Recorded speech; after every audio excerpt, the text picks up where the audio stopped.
the mother or the husband's mother is at home to go and bring the kids or to take care of the kids until 6 or 7 or 8 when she would return. So if we stop seeing every mother-in-law, every sister-in-law as a witch, if you call me a witch, I'll be a witch. Oh yes. So we need to understand that we need support. And you can have better support from a family than probably having that support from a house help. So these are real practical things we need to start thinking about, because I have to be there. Okay, but how do I get there when there's something in the house that I cannot do? So we need to start thinking about how do we manage healthy relationships that we can have confidence in, to give us that support and cover our backs so that we can do the things that we have to do in the corporate environment. Thank you. Thank you very much, Prof. Gorski. I would ask my last question, and then we'll go for the Q&A session. And my next question is to Prof. Sechidosin. There is also the notion now that we have sort of moved the girl child to the 21st century, and we've left the boys and the men still in the 19th century. I mean, you can see from all our discussion that we are only discussing women, but mind you, the women don't exist in isolation in society. And when we are talking about in the work environment, in the universities, wherever we find ourselves, we are working with men. And like we know, these are actually the men who even tend to form the greater majority of people at the board meeting, who are making the decisions which would have impact on the women. How should we really manage the situation such that in the near future we don't turn the situation the other way, such that the women will really now we would only have women in leadership and we've left the men behind? How do we balance that situation and prevent it from happening? Okay, thank you very much. So of course, so now you understand why I said I wish there was a man on the panel. That we don't sit down and say it's only men. Partly what she has said, mindset change. And let me just take a little bit from what she said. The mindset change. Last week, as I told you, I was at a conference with women scientists, etc. Then one of my junior colleagues, I encouraged her, she came. And then she came late a bit because her son was not well. So she said, oh, he wasn't well, they had to take him to hospital. But she said, Prof, you know, if my husband calls and says that he's not that well, I'll go back. And I said, you are not going back. Your husband is capable of looking. Why do you think he's not capable of looking after the son? Then she said, it's true. So that mindset, what she's talking about, let us see that the men are also as capable as we are in doing certain things. So if we take it all, sometimes we take everything, so the load is on us. But the man can also help. So that is where it starts from, that we said, let's start from the home. Let's encourage both men, your boys and your girls. Let's encourage them to do the same things and don't say this is only for boys, this is only for girls. Because when we do that, we are already segregating and we are putting we are socially, psychologically keeping them in spaces that they shouldn't be. Then also, the truth is, yes, because we are sort of emphasizing on the girl child, we are realizing that, yes, the boys are also sort of getting left behind. So I think that my view has always been that let's do it as a corporate thing, a holistic thing. It is true that we need to bring up the girls, but in doing that, we must also do it together with the boys, because like you rightly said, we are in the space together. It's not only women, it's not only men. So let us educate them as we see it, that if we don't educate them, we don't bring them into the space. The same thing, we talk a lot about the STEM, the science, technology, engineering, and math. A lot of it had been done with the girls because we are trying to change their mindset and to get them to know that, yes, they are capable. But recognizing that we cannot do it in isolation, we also have to let the young men also come in, because when they are also comfortable with the women in those positions, knowing that the women can do that, then together we can work on it. But if they are being isolated, they are still not used to having women, seeing women in these positions. And then there's this rivalry coming in, and also the fact that acceptance, they are not able to accept. So we need to engage with both groups. Look at it holistically. Even if you are going to have specific programs for girls, there must be programs that target everybody. And then even the boys, there are specific programs you can do for them, because you want to bring them up to understand certain things about gender and all of those things. You can also have specific programs for the girls, but there must be programs that are in the space together. Because when you go to a lot of even the private, the SHSs and GHSs, now, when they are talking about, when they're prize giving and they are talking about prizes, the girls are coming and picking the prizes and picking the prizes and picking the prizes. Where are the boys? And they are actually feeling marginalized. So we need to encourage them and start from the home and then in the educational space. Thank you very much, Prof. So the floor is now open to questions. Okay, I'll take the first question from the man at the back, and then I'll come to you.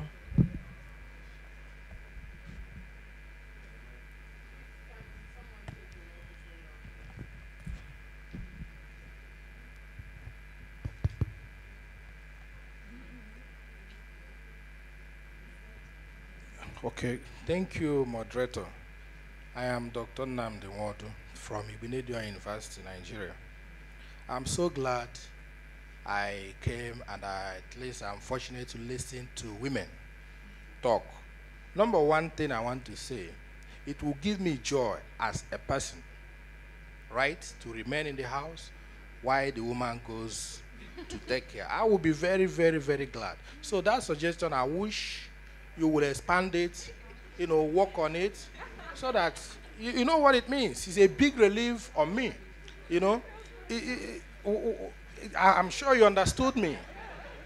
I will be very, very, very happy that you go out, I stay in. Another thing is this. When we talked about the man rushing home to take care of the ailing child, it's a wonderful thing. Nobody would want, no man would want the child, But the challenge is this. If this man is there, attending, working with the nurses and all that, remember, bill is coming. And by the time the bill comes, and it's also handed over to the same man who has been around, so it's real challenge. I am so happy with input from the more advanced women. They've spoken from empirical perspective, and it's balanced. So what I want to say, the world is ours. It doesn't belong to the men. That's the wrong notion, So you have to take your space, occupy your space. When we talk about African culture, people keep talking as if culture is made in heaven or elsewhere. Culture is just the creation of the society. So if we want the culture to change, it will be changed. But you cannot be a woman, you want the benefits of a woman, and the responsibilities the society would expect from a woman, you wouldn't want to give it. I've been a teacher for 29 years, and I've been married for 18 years, 19 years now. So I teach people who have this mentality of woman. In my class, I say, man, this is a class. We don't have time for male, female. We are all facing the same challenges, and if solution will come from you. So remove this mentality. But the problem is this mentality is so deep embedded.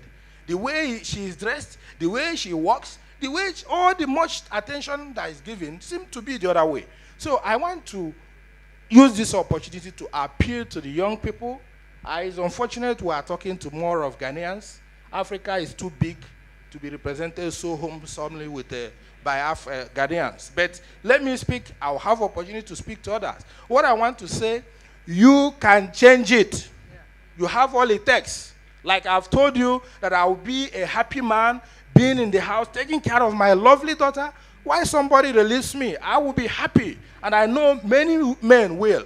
You know, there may be exceptions, I must tell you. But let's begin from there. Begin to think of, if you are in school, let that mentality be there that I am here to change the world. So you don't look for grades, you don't earn. Do you understand me? Begin to make your hair, make your body, just to influence a man to give you what you don't deserve. No.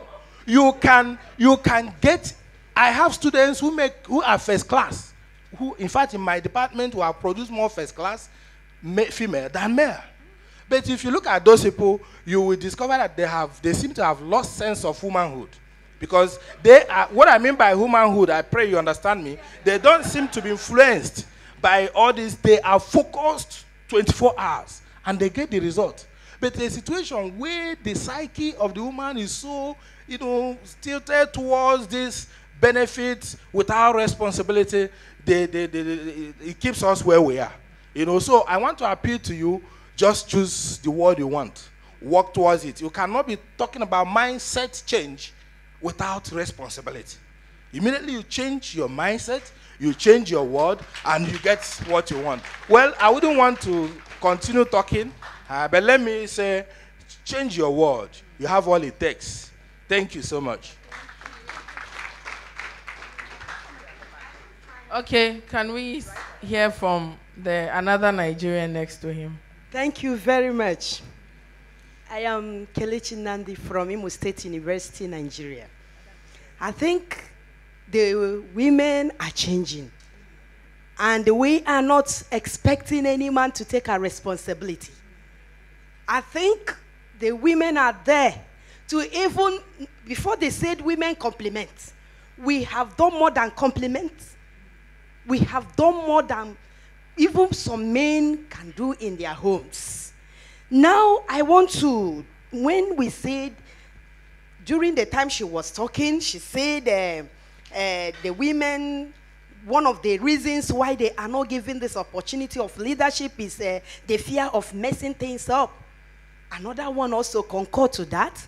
I say even men mess things around. We have seen men leadership who messed around so many things. And who has lauded that? Nobody speaks about that. But when a woman makes a little mistake, you see, it will be lauded loud and clear. But this thing had to be changed. And that is why if you go from the scriptural point of view, from the scriptures, you look at the daughters of Zelophehad.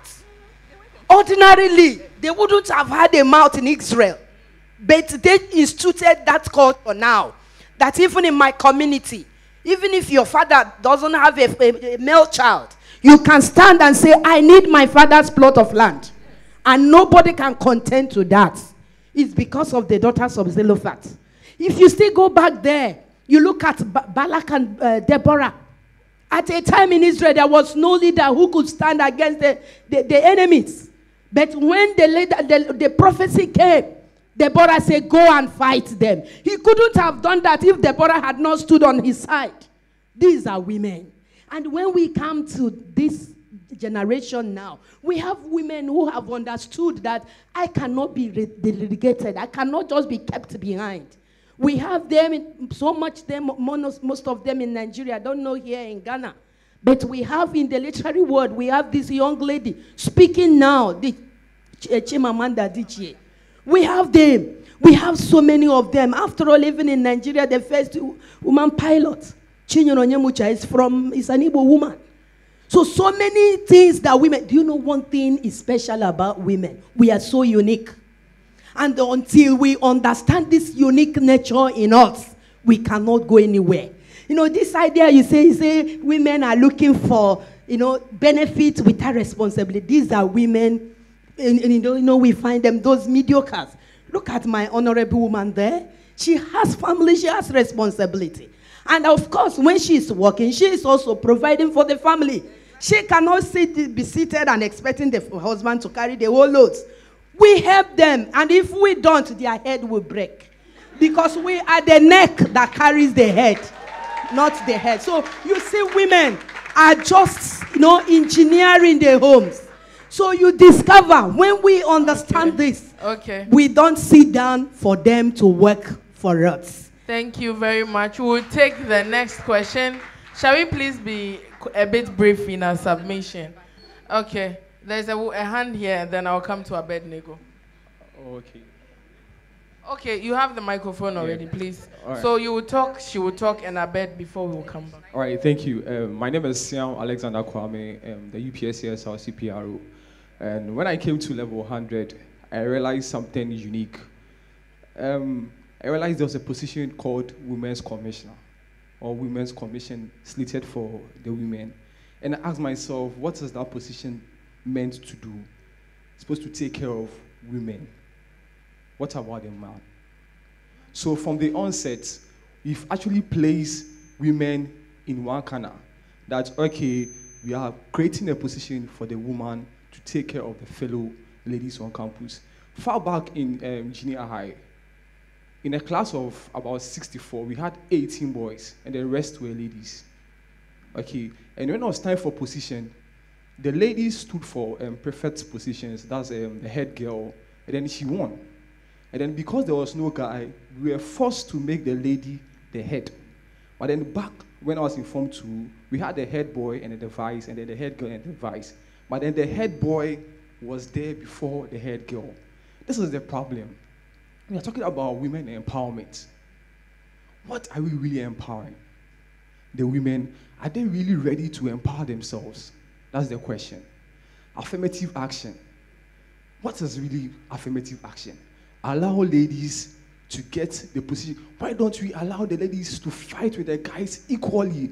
Now you are creating a position that, okay, no man should contest the lady. She gets there. When she gets there, she got there without no strong opposition. What's she really going to do? So I feel we should move away from women empowerment, and we should look at a more broader way of doing things. Let the ladies and the guys compete on the same level, and let's see the way forward. Okay, thank you very much. We'll take two more. Unfortunately, I'm told we really need to start the next discussion, so I'll just take two more questions, unfortunately. Okay, I think I'll make it very brief. The issue concerning work, career, and family. I know somebody whose husband had a PhD. When she wanted to come and do her master's in Legon, the husband just said, there's nothing new to learn at Legon, just stay home.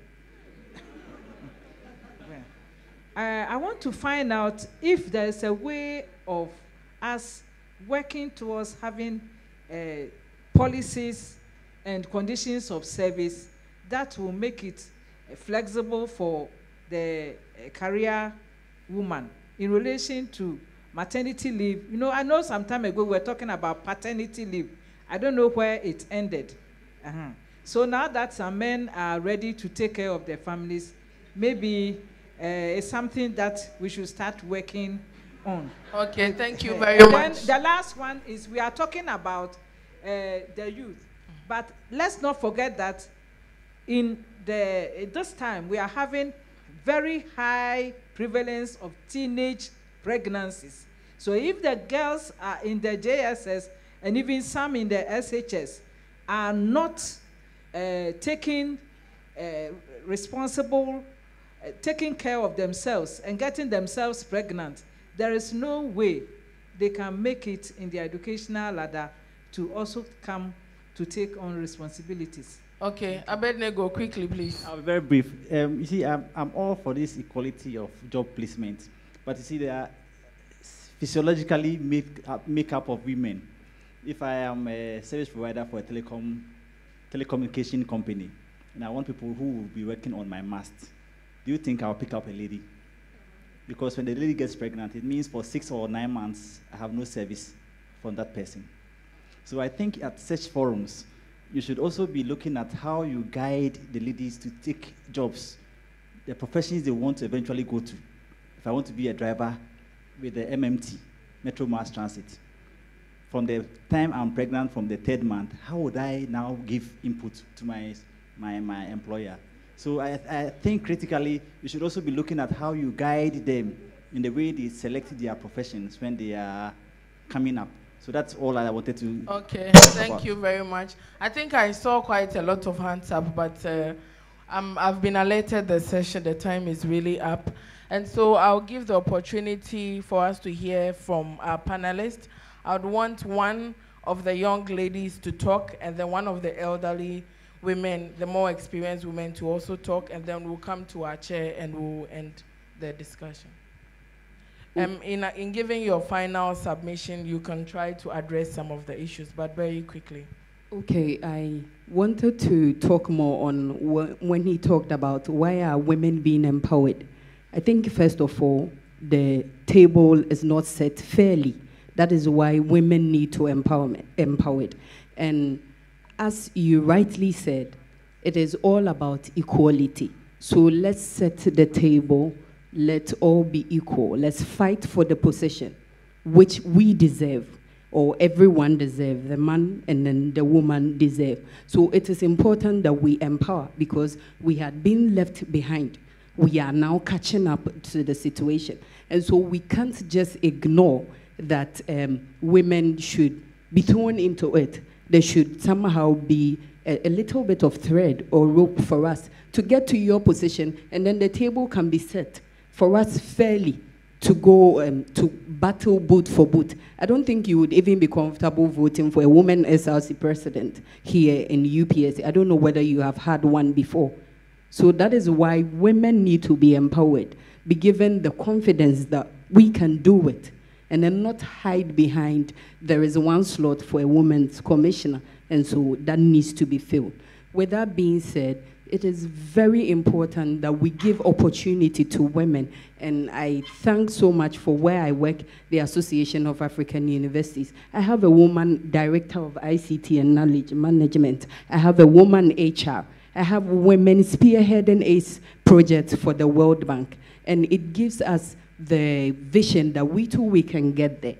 And these are some things that we are encouraging each and every organization, each and every corporation, that it is possible to put women in the forefront, and they are still going to make it work and work well. Thank you. Thank you very much, Irene. We'll hear from, I saw them compiling notes, so we'll hear from one.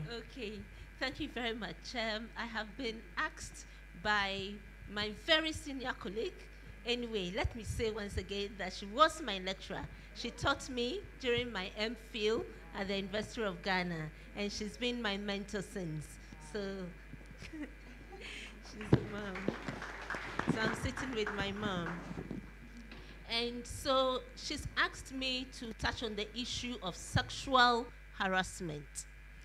These are real, right from our institutions, even from primary school. We hear of teachers impregnating small girls, pupils. In the secondary schools, it is the same. In the universities, we cannot hide from it. It is core when it comes to the issue of academic fraud. In the workplace, it is there. But the question I ask myself is, why is it so? It is said that no one can make you feel inferior without your permission. So just the men are doing it. But I believe we, the women, give them the opportunity. Because these days, some of the women themselves would save men's numbers, men in high-profile positions. People they believe can influence things for them. They will save their numbers as target molecule 1 and target 3 and 4. So if we are targeting them to assassinate them with the way we look and dress, and then they fall for it, and we think we have won because we have been able to use our women power to get what we want, it is not sustainable. It is simply not sustainable because you benefited without the right responsibility. And so we want to appeal to all our ladies and young women. Within you is that power and that greatness and uniqueness. No one else can be like you. You have a specific calling, a specific purpose, a specific vocation in this life.